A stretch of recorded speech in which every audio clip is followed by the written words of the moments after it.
Hola, hola amigos de Record, ¿cómo están? Bienvenidos a esta segunda videocolumna individual del año. Yo soy Luis Núñez y hoy quiero hablar de un tema o de un deporte que me gusta mucho, como es el hockey sobre césped, y es que la selección femenina ya disputó su primer partido en la Copa Panamericana 2022, un torneo que se desarrolla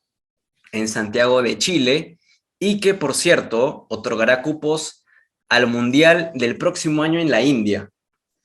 una Copa Panamericana que lamentablemente no tendrá la participación del equipo peruano en la rama masculina, y es que, como la federación anunció hace unos días, una ola de contagios en el plantel obligó a que Perú no pueda participar en varones. Una lástima porque iba a ser la primera vez en la historia del hockey peruano que iba a presentar delegación completa a la Copa Panamericana. Recordemos que en La Habana, en el año 2000, el equipo masculino sí se presentó a este torneo y, como digo, iba a ser la primera vez en la historia en la que Perú iba a disputar este torneo, tanto en la rama femenina como en la masculina. Pero ya hablando del equipo femenino, que es lo que nos compete en esta videocolumna, en la que vamos a hablar de muchos temas, no solo del debut del equipo. Es cierto, se produjo un debut muy duro contra una selección canadiense que ocupa el puesto número 13 del ranking mundial, que ha animado en algún momento los Juegos Panamericanos, disputó, por cierto, Lima 2019, y que obligó mucho a Perú a defender, no sé si más de la cuenta, porque obviamente estamos hablando de un equipo con grandes diferencias respecto a Perú. Estamos hablando de una selección que llevó a este torneo a jugadoras con más de 100 partidos internacionales, algo que Perú a día de hoy no tiene. Esperemos que tenga en los próximos años con este plantel muy joven, de lo que también vamos a hablar, y en el que Perú ofreció mucha resistencia, ofreció un muy buen primer cuarto desde lo defensivo, muy sólido defensivamente, solidarias las jugadoras que ocupan los puestos un poco más ofensivos, como Marina Montes Niño, que de hecho es la goleadora o la máxima goleadora en vigencia de la selección nacional con 6 tantos. En algún momento del partido vimos a Maru ocupando posiciones que le corresponden a un medio centro. Habla mucho, como digo, de la solidaridad defensiva del equipo. A Malen Mokagata, que suele bajar muchísimo hasta la posición casi que ocupa un defensa por izquierda, un defensa por derecha, y quizás renunciando un poco a esas corridas a las que nos tiene acostumbrados Maru, o mejor dicho Malen, con la bocha pegada al stick. Pero eso es algo que se tuvo que dejar de lado justamente por el rival de turno, una Canadá que, como digo, asistió a este torneo con jugadoras de mucha, pero mucha experiencia internacional. Es un partido que va a parecerse mucho al de Estados Unidos, que es el tercero de la fase de grupos, y en el que hubo también un partido en el que hubo también muchas cosas interesantes desde el debut, por ejemplo, de Micaela Tanert, joven arquera que estuvo bajo palos para Perú. De hecho, una Micaela que entra en reemplazo de Xiomara Bellina, joven arquera también, que presentó un cuadro positivo de COVID-19 antes del partido, junto con Samar Mubarak, que también es una de las grandes jugadoras que tiene Perú. Desde el talento, hablando desde el talento nato que tiene, una habilidad casi muy natural para jugar de Samar, que creo que en los próximos años puede dar que hablar por lo que puede hacer dentro del campo. Pero la tarea de Micaela Tanert no fue sencilla, tuvo atajadas de muchísimo mérito que obviamente en algún momento Canadá supo aprovechar desde su experiencia y desde su oficio, desde su calidad para marcar los goles. De hecho, Canadá se adelanta en el marcador en la última jugada del primer cuarto, y es un córner corto que defiende justamente Perú, que ataja a Micaela Tanert y el rebote lo caza Canadá para adelantarse en el marcador. Ya en el segundo cuarto, Canadá estira su ventaja, estira a una ventaja mucho más decisiva en el marcador, se pone 5-0, y ya en el tercer y cuarto cuarto del partido, en el tercer y último cuarto del partido, Canadá decreta el 14-0 final. Un 14-0 con el que no tenemos que quedarnos mucho, porque es algo que vamos a analizar un poco más a fondo al final de esta videocolumna. Los resultados no son lo que tienen que primar para hacer el balance de Perú en esta Copa Panamericana. Después, en este segundo partido de fase de grupos, Perú se va a enfrentar contra una Trinidad y Tobago que ya es un rival conocido para las dirigidas por Patricio Martínez. Recordemos que esta rivalidad se dio por partida doble en el Pan Am Challenge, un torneo que tuvo como campeón a Perú en la rama femenina el año pasado. Perú perdió, es cierto, contra Trinidad y Tobago en el debut, pero en la final justamente saldó su revancha con un 2-0. Entonces, me parece que es el partido a ganar en este torneo, hablando meramente de resultados, pero es un partido en el que espero mucho que el equipo que dirige Patricio Martínez quizás se adapte más, es cierto, a la intensidad, al roce que exige mucho esta Copa Panamericana, que en nivel es muy similar a unos Juegos Panamericanos,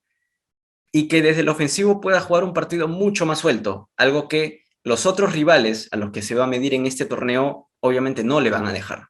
Entonces, quizás un partido con más goles desde Perú, con Maru Montes Niño más suelta en ataque, una Malen Mokagata, es cierto, obedeciendo ciertas labores defensivas, pero también con la bocha en el stick, ofreciendo algo desde la ofensiva, valga la redundancia. Una Camila Méndez que es muy importante, además de su rol como capitán en este equipo, es muy importante por lo que ofrece desde lo anímico, desde lo técnico, desde lo hoquístico. Entonces, creo que el partido de Trinidad y Tobago va a ser muy interesante en ese aspecto para Perú, que va a cerrar su participación en el Grupo B contra Estados Unidos, una selección que ocupa el puesto número 15 en el ranking mundial, 2 puestos más abajo que Canadá, y que va a ser un partido igual o más complicado no, pero creo que sí es un partido que va a ser igual de complicado que el de Canadá. Pero sí me llama poderosamente la atención el plantel que ha llamado a Estados Unidos para este torneo por la juventud. Y es que para esta Copa Panamericana, muchas jugadoras de Estados Unidos no pasan los 10 partidos internacionales. Y no necesariamente tiene que ser por un tema de edad, porque el equipo que asistió, el equipo estadounidense que asistió a Lima 2019, no pasaba de los 30 años. De hecho, ninguna jugadora pasaba de los 30 años. Tenían más de 100 partidos, más de 80 partidos algunas. Obviamente a día de hoy, algunas de ellas, por supuesto que habrán pasado la barrera de los 30, pero no sé si tenga que ver mucho con eso. De todas maneras, es un equipo que ha vencido a Trinidad y Tobago en el debut 16-0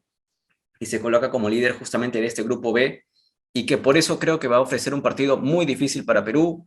Desde lo defensivo van a tener que ser muy solidarias las chicas. Desde lo defensivo va a ser un partido muy parecido al de Canadá. Y hablando ya un poco de la siguiente etapa, de la etapa eliminatoria, porque Perú debería clasificar a los cuartos de final, en teoría, su teórico rival, valga la redundancia, debería ser Chile, porque se enfrentan el segundo del grupo A, un grupo A que componen Argentina, Chile y Uruguay, y el grupo B que, por supuesto, como ya mencionaba, componen Canadá, Estados Unidos, Perú y Trinidad y Tobago. Entonces Perú debería medirse como tercero del grupo B, porque haciendo cálculos me parece que Perú debería ser tercero del grupo B, debería medirse contra Chile. Y ya en la siguiente etapa, o más, mejor dicho, más que siguiente etapa, en el partido por el quinto puesto, sacando cálculos también de otras llaves, pues el rival de Perú debería ser Uruguay. Entonces, estamos hablando de una selección uruguaya y chilena que ya jugaron contra Perú en Lima 2019, por supuesto con victorias a favor de las selecciones visitantes, pero que, como recalcaba, no van a ofrecer partidos muy cómodos para Perú desde el ofensivo. Entonces me parece que este partido contra Trinidad y Tobago, en el contexto de unos Juegos Panamericanos, de una Copa Panamericana, que en nivel se asemejan mucho, pues van a ofrecer algo muy interesante para Perú desde lo ofensivo. Y quiero cerrar con esto porque es algo que ya había hablado hace un rato en la videocolumna, con los objetivos y el balance que se tiene que hacer de Perú en esta Copa Panamericana, y no se debe basar en resultados, sino en sensaciones que puedan transmitir las seleccionadas nacionales, porque es muy difícil quedarse con los resultados cuando hablas de una selección que tiene un proceso de formación por delante muy, muy largo, pero muy importante, ante selecciones ya consolidadas a nivel internacional y que llevan mucho, pero mucho tiempo compitiendo no solo literalmente en los torneos, sino compitiendo por los títulos internacionales. Tratando de asistir a Juegos Olímpicos, Estados Unidos participó en Río 2016. Es cierto, como digo, es un equipo muy joven y quizás tenga poco que ver al que presentó Estados Unidos para Río 2016. Pero el proceso que tiene que asumir Perú de ahora en adelante va a ser muy importante, y torneos como la Copa Panamericana, lo que consiguieron en el Pan Am Challenge del año pasado, tiene que marcar una experiencia muy importante para las chicas aún muy jóvenes. De hecho, el plantel de Perú no supera la treintena de edad. La única jugadora que tiene 30 o más años justamente es Marina Montes Niño, como digo, y el promedio de edad de las chicas del plantel que componen estas 15 jugadoras es, acá tengo el dato, 21.4. Entonces, estamos hablando de un plantel, de una nómina muy joven, excesivamente joven, que tiene un margen de mejora muy grande, y que torneos como este tienen que marcar un nivel de roce, de experiencia internacional para las chicas, que va a marcar, creo yo, diferencia después en unos Juegos Suramericanos, en Juegos Bolivarianos. Entonces, me parece que hay que quedarse con, por ejemplo, con el partido de Canadá, pues hay 15 minutos muy buenos desde lo defensivo de Perú. Podemos hablar un poco del segundo cuarto, más allá de los 4 goles que encaja Perú.